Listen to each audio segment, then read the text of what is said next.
dear students, welcome back to Excellent Learning by powered by Excellent Educare Ahmedabad.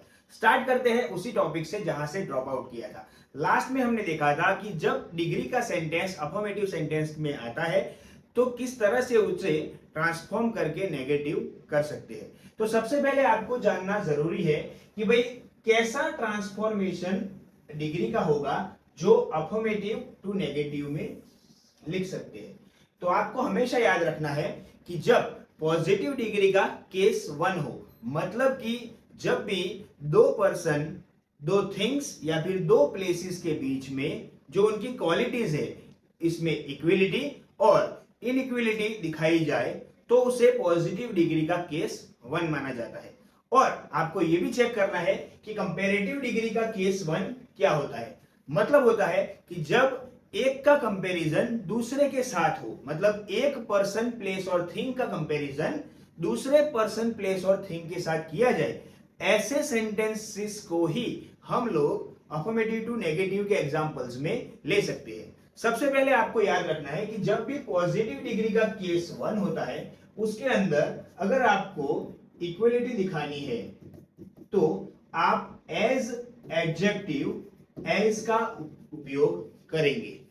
दूसरा आपको याद रखना है कि जब आपके सेंटेंस के अंदर आप इनइक्वलिटी दिखाना चाहते हैं तो आप नॉट के साथ सो एडजेक्टिव एज इस्तेमाल करेंगे।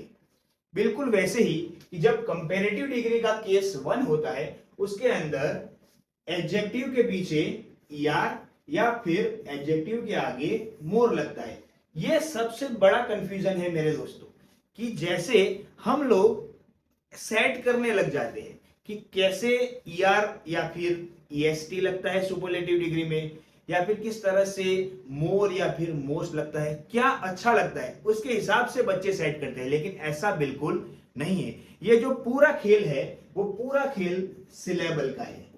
ठीक है, सिलेबल का मतलब होता है स्वर। स्वर दो प्रकार के होते हैं। इसमें आपको हमेशा याद रखना है कि एक होता है मोनोसिलेबल और दूसरा होता है पॉलीसिलेबल। हमेशा याद रखिए कि जब भी कोई एडजेक्टिव मोनोसिलेबिक है तभी उसके साथ ईआर और सुपरलेटिव डिग्री में ईएसटी इस्तेमाल होता है, और जब भी कोई एडजेक्टिव पॉलीसिलेबिक है तभी उस एडजेक्टिव के आगे कंपैरेटिव डिग्री में मोर या फिर सुपरलेटिव डिग्री में मोस्ट लगता है। जैसे कि मैं एग्जांपल दूं कि भाई कौन सा एग्जांपल मोनोसिलेबिक एडजेक्टिव है। जैसे कि मैं एक एग्जांपल बोलूंगा फास्ट।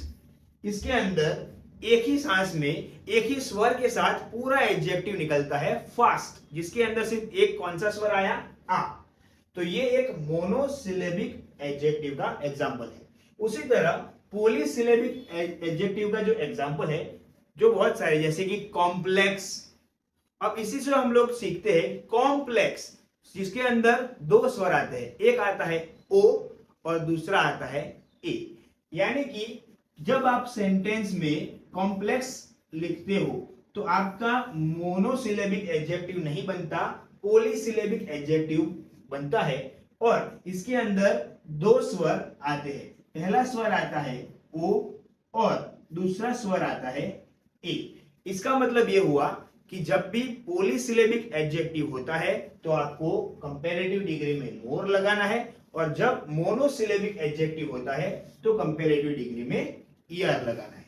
ओके, तो ये हुई केस 1 के बारे में, दोनों के केस 1 के बारे में जो भी रिक्वायर्ड इंफॉर्मेशन है वो।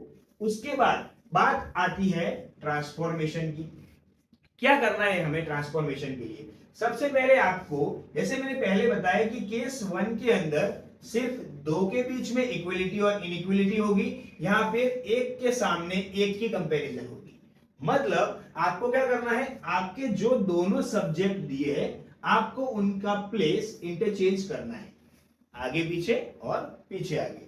उसके बाद आपको चेक करना है कि आपका सेंटेंस अफर्मेटिव है कि नेगेटिव। अगर आपका सेंटेंस अफर्मेटिव है तो आपको सेंटेंस में नॉट ऐड करना है। माइंड वेल, अगर आपका सेंटेंस अफर्मेटिव है तो आपको सेंटेंस के अंदर नॉट ऐड करना है, और अगर आपका सेंटेंस नेगेटिव है तो आपको सेंटेंस में से नॉट को रिमूव करना है, और उसके बाद ही आप एडजेक्टिव को चेंज कर सकते हो, और उसी के साथ डिग्री का भी चेंज हो जाएगा।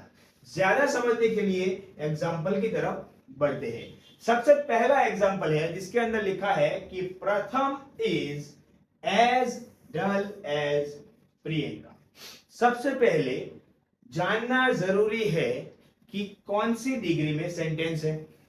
देख सकते हैं कि यहां पे एज एडजेक्टिव एज लिखा है, मतलब ये एक पॉजिटिव डिग्री का सेंटेंस है, और जिसके अंदर सिर्फ एक के सामने एक की इक्विलिटी दिखाई गई है। तो जब इसका आंसर लिखेंगे तो सबसे पहले हमें दोनों सब्जेक्ट को इंटरचेंज करना है। मतलब सबसे पहले आ जाएगा यहाँ पे नाम प्रियंका। फिर मैंने ये भी बोला था कि आपको चेक करना है कि सेंटेंस अफर्मेटिव है कि नेगेटिव है। तो उसके लिए चेक करेंगे तो सेंटेंस में इज है, मतलब अफर्मेटिव सेंटेंस है, नॉट नहीं दिया, तो हम इसके अंदर नॉट ऐड करेंगे। तो आंसर कुछ ऐसा हो जाएगा कि प्रियंका इजंट। उसके बाद हमें डिग्री को चेंज करना है। अब यहाँ पे डिग्री को चेंज कैसे करेंगे हम लोग, एज डल एज है, तो यहाँ पे हम लोग डल मतलब एक ही स्वर आया, मतलब ये मोनोसिलेबिक एडजेक्टिव है, तो कंपैरेटिव डिग्री के लिए इसके पीछे er लग जाएगा और बन जाएगा डलर। उसके बाद कंपैरेटिव डिग्री के लिए हमें इस्तेमाल करना पड़ेगा THAN देन, और लास्ट में जो फर्स्ट वाला सब्जेक्ट था वो पीछे आ जाएगा, और इसी वजह से आपका पूरा आंसर बनता है प्रियंका isn't duller than प्रथम। दूसरा एग्जांपल है Goa is not so big as Mumbai. सबसे पहले इंटरचेंज कर लेते हैं। इंटरचेंज करेंगे तो यहां पे हो जाएगा मुंबई और लास्ट में आ जाएगा गोवा। यहां पे सेंटेंस नेगेटिव है, मतलब नीचे अफर्मेटिव हो जाएगा और नॉट रिमूव हो जाएगा। तो इतना तो हो गया, Mumbai is so big as means positive degree है और इनइक्वलिटी दिखाई गई है। कंपैरेटिव डिग्री करने के लिए बिग सिर्फ एक स्वर आया यानी ई आया, तो ये मोनोसिलेबिक है, तो यहां पे हो जाएगा बिगर, और कंपैरेटिव दिखाने के लिए यहां पे लगेगा देन। तो आंसर हो गया Mumbai is bigger than Goa.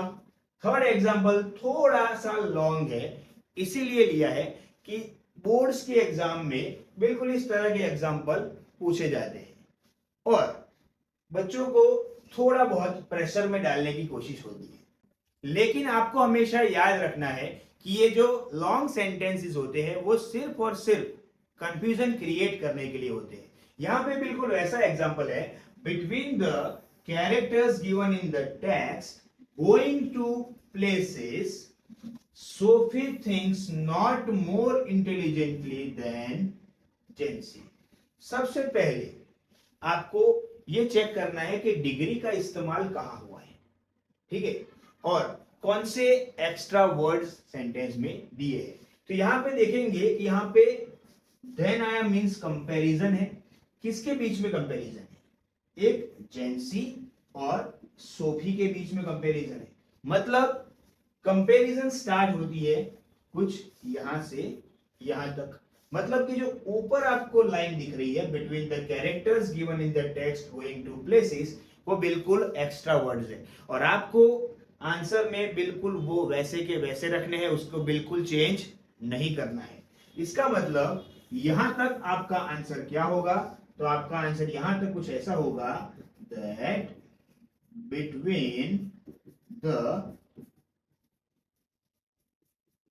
Characters given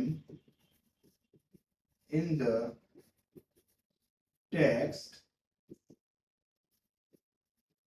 going to places अब आपको डिग्री का ट्रांसफॉर्मेशन करना है, मतलब अफर्मेटिव टू नेगेटिव या फिर नेगेटिव टू अफर्मेटिव। यहाँ पे नेगेटिव सेंटेंस है मतलब अफर्मेटिव बनाएंगे। सबसे पहले क्या करेंगे, जेंसी को आगे ले लेंगे, तो यहाँ पे आ गया जेंसी, ठीक है, ओके।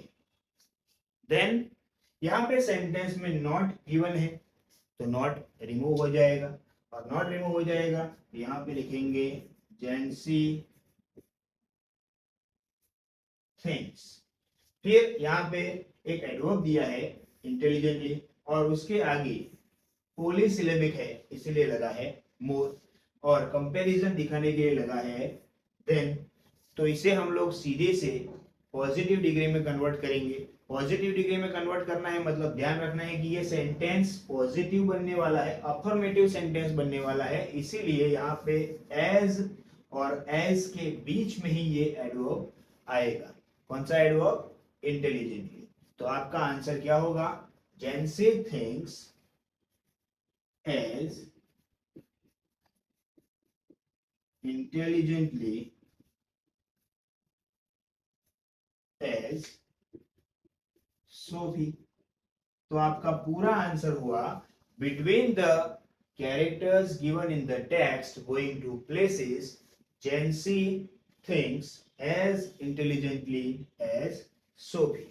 तो देखा हम सब लोगों ने कि जब पॉजिटिव डिग्री का केस 1 अफर्मेटिव या नेगेटिव सेंटेंस में हो तो किस तरह से हम लोग इसको ट्रांसफॉर्म कर सकते हैं कंपैरेटिव डिग्री के केस 1 में, जिससे उसका मतलब बिल्कुल नहीं बदलेगा। आगे बढ़ते हैं अफर्मेटिव टू नेगेटिव के आखिरी रूल की तरफ, जो रूल कभी कभार एक अलग टॉपिक के रूप में भी दिखाया जाता है, जिसका नाम है रिमूव टू। कि जब सेंटेंस के अंदर टू फॉलोड बाय टू आता है तो उसे किस तरह से नेगेटिव में ट्रांसफॉर्म किया जाता है। हमेशा याद रखिए दोस्तों कि जब भी सेंटेंस में टू फॉलोड बाय टू आए तो इसका उपयोग सिर्फ एक नेगेटिव सेंस में होता है। सेंटेंस होता अफर्मेटिव है लेकिन उसका उपयोग नेगेटिव सेंस में होता है। तो किस तरह से इस नेगेटिव सेंस वाले सेंटेंस को हम लोग इस तरह से ट्रांसफॉर्म कर लेंगे जिससे वो क्लियरली नेगेटिव सेंटेंस ही दिखेगा। लेकिन उसके लिए बने रहिए हमारे साथ, हम है राही पढ़ाई के, फिर मिलेंगे चलते चलते। Thank you.